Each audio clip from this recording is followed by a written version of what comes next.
नमस्कार दोस्तों। आज हम लोग अध्ययन करेंगे क्लास 10th यूपी बोर्ड का जो एमसीक्यू है। इसे आप लोग अच्छी तरह से देखिए और बोर्ड परीक्षा में अच्छा नंबर लाइएगा। तो पहला है, सार्वजनिक और निजी क्षेत्रक आधार पर विभाजित है तो उद्यमों के स्वामित्व के आधार पर है, यानी किसका है, यह सरकारी है कि क्या है।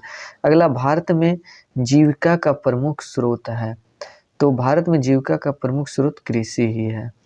अगला है कि निम्न में से किसको कृषि क्षेत्रक कहते हैं, तो प्राथमिक क्षेत्रक को ही कृषि क्षेत्रक कहा जाता है।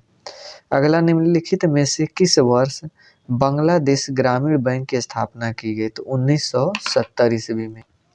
अगला प्रश्न है, विश्व व्यापार संगठन की स्थापना कब हुई, तो वह 1 जनवरी 1995 में हुई।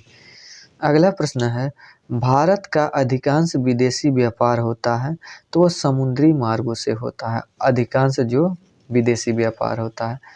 अगला 7वां कि भारत में आर्थिक उदारीकरण की शुरुआत कब हुई, तो वह 1991 ईस्वी में हुई।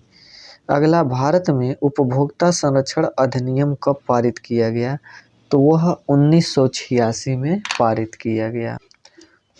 अगला प्रश्न है, राष्ट्रीय उपभोक्ता अधिकार दिवस कब मनाया जाता है, तो वह 24 अप्रैल को मनाया जाता है।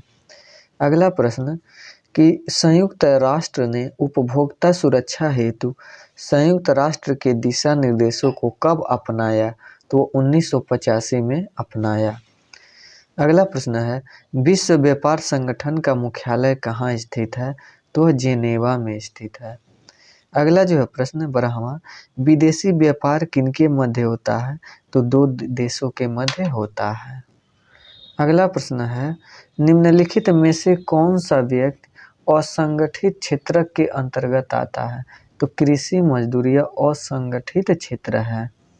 फिर 14वां प्रश्न है, द्वितीयक क्षेत्र को अन्य किस नाम से जाना जाता है, तो इसे औद्योगिक क्षेत्र के नाम से भी जाना जाता है। अगला 15वां प्रश्न, मानव विकास रिपोर्ट 2018 में भारत को कौन सा स्थान प्राप्त हुआ है, तो 130वां स्थान प्राप्त हुआ है। अगला जो है प्रश्न, मानवाधिकार दिवस कब मनाया जाता है, तो यह जो है मानवाधिकार दिवस, यह आप लोग बताइएगा, कमेंट कीजिएगा इसमें।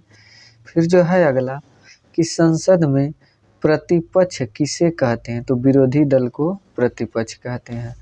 अगला, धर्म ही सामाजिक समुदाय का काम करता है, यह मान्यता किस धर्म पर आधारित है, तो यह सांप्रदायिकता पर आधारित है।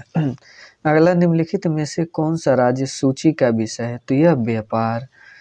अगला जो है, भारतीय संविधान की 8वीं अनुसूची में कितने भाषाओं का समावेश है, तो वह 22 भाषाओं का।